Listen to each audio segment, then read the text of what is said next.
Okay, let's talk resource chain.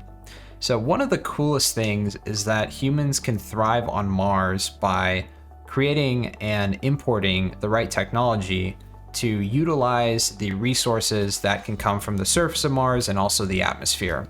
And so the Colonize Mars simulation game provides access to those raw materials through buildings and vehicles and equipment and labor.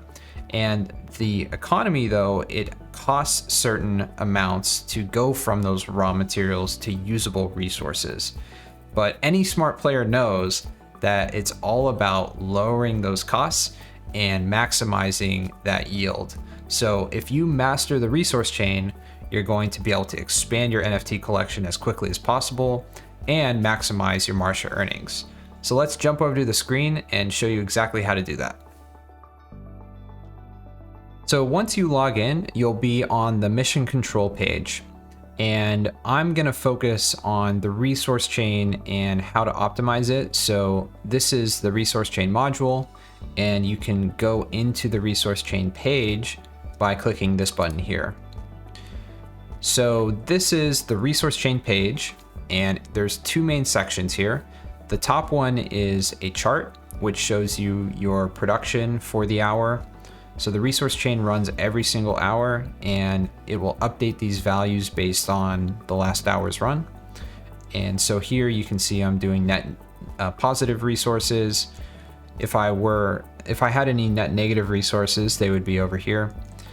It's totally possible though to get net positive in your whole resource chain, which is awesome. And I'm definitely going to show you a couple tricks now. The other thing that's really cool about the resource chain is that you can turn on in-game balances, which means that if you're stockpiling resources, you'll see those balances right here. And then as you flow through the resource chain, you'll see how much your balances are increasing or decreasing. And if you're running low on anything, things will start to get a lot lower. Luckily, there's some pretty high surpluses I have, but data here is 55,000.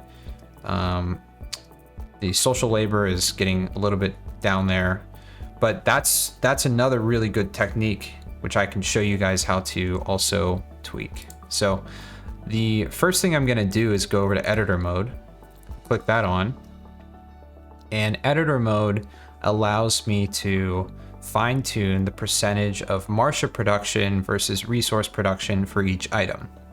And the reason I would want to do this is if I start going more towards MARTIA production, and think of MARTIA production as, for these items, I'm directly exchanging my power for MARTIA. And so I'm not getting that power counted in my resource chain, but I'm getting more MARTIA out of my resource chain, which is if you want to really expand your collection and maximize your MARTIA earnings, this is really what you'd want to do. But the issue with this is that, as you can see, because I went 100% MARTIA for my 2 power producing items, I'm now producing a negative power in my resource chain. So that's not good, because over time, my power is going to start going down, and I might actually run out of power, which will shut off a lot of my items, pretty much everything in the resource chain. So I'm going to make sure to keep my percentage a little bit higher so that I'm producing at least a bit of power from these items. And as a new player, I would recommend you go a little bit higher with your resource percentages so that you have some buffer to make sure that you are net positive in your resource chain. And what's happening here is these infinite balances, it's almost like a simulation mode. So when I see 109 power, that means that for this hour, I've produced a net positive of 109.6 power. And if I flip on my in-game balance, which I can only do after I save my changes, so I'm going to go ahead and save those changes. So now that those changes are saved, I'll click on my in-game balance, and you can see it's just a little bit harder to see that my power has increased because I have a larger surplus of it.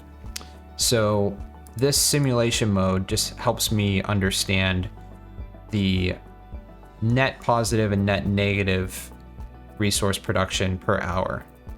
So that's a tool you can use to fine-tune things as well. And then here, if I want to filter by a particular item type, so for instance, if I only want to see the items on Mars that I'm supporting that are either producing or consuming fuel, I just click the fuel and I can see that my fuel plant 3 is producing 10.8 fuel. If I wanted to see water production, now I'm looking at my ice mining rig, and that's a very useful tool for if your resource chain is really long and you need to look at a specific resource and figure out how to make it net positive or where things are breaking down. So hopefully that gives you a few more tools and techniques to explore this view and really utilize it to maximize your net positive resource production.